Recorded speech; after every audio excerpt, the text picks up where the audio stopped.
बिहार की सियासी जंग अब और भी दिलचस्प हो गई है क्योंकि इस बार जिस इलाके में एनडीए मजबूत है, वोटिंग की शुरुआत वहीं से होगी और फिर महागठबंधन के परंपरागत गढ़ को दो हिस्सों में बांट दिया गया है। बिहार विधानसभा चुनाव दो चरणों में होंगे। पहले फेज 6 नवंबर को, वहीं दूसरा फेज 11 नवंबर को। मतगणना 14 नवंबर को होगी। पहले फेज में वोटिंग उन्हीं जिलों में होगी जहां एनडीए की पकड़ मजबूत मानी जाती है, जबकि महागठबंधन के इलाके को दो हिस्सों में बांट दिया गया है।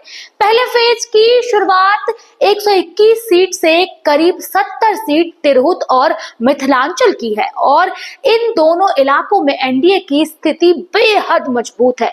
2020 के विधानसभा चुनाव में पहले फेज की 121 सीट में से 59 एनडीए और 61 महागठबंधन के पास थी, जबकि दूसरे फेज की करीब 122 सीट में से 66 एनडीए और 49 महागठबंधन के खाते में आई।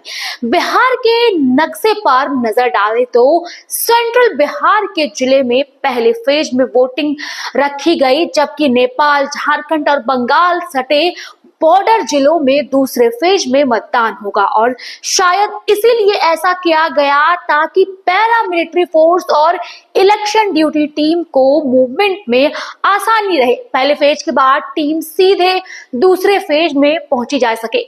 हालांकि सीमांचल और झारखंड से सटे कुछ इलाके जमुई, बांका और नवादा नक्सली मूवमेंट की वजह से सेंसिटिव जोन में आ रहा है।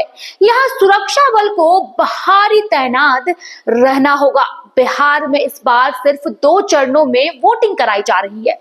अगर हम बात करें 2015 की तो 5 चरणों में, वहीं 2020 में 3 चरणों में चुनाव हुए। कम फेज में चुनाव का सीधा फायदा किसको मिलेगा, आपको बताते हैं पॉलिटिकल एक्सपर्ट्स क्या कहते हैं। कम फेज में इलेक्शन का फायदा मिलेगी बड़ी पार्टियों को। जी हाँ, क्योंकि उनके पास ज्यादा संसाधन होते हैं, वे अपने प्रचार और पहुंच को आसानी से मैनेज कर लेते हैं, जबकि छोटे दलों को नुकसान होता है। वहीं 2015 में जब 5 फेज में वोटिंग हुई तब बीजेपी को नुकसान हुआ। 157 उम्मीदवारों में से 53 सीट ही मिली। कम फेज में वोटिंग कराने से चुनाव आयोग के सामने बड़ी चुनौती है। बिहार का चुनाव प्रचार इस बार बेहद तीखा है। पिछले 3 महीने से सरकार इलेक्शन मोड में है। नीतीश कुमार सरकार ने किसान, छात्र, युवा और महिला योजना लागू की, वहीं विपक्ष भी लगातार एक्टिव है। तेजस्वी यादव पिछले 6 महीने से यात्राएं और सभाएं कर रही हैं। ऐसे में दोनों तरफ से ग्राउंड एक्टिविटी तेज है। 2020 में आरजेडी सबसे बड़ी पार्टी बनी, 75 सीट लेकर, वहीं बीजेपी 74 सीट मिली थी। इस बार एनडीए को भरोसा है कि पहले फेज की वोटिंग से वो शुरुआत और भी अच्छी कर सकते हैं।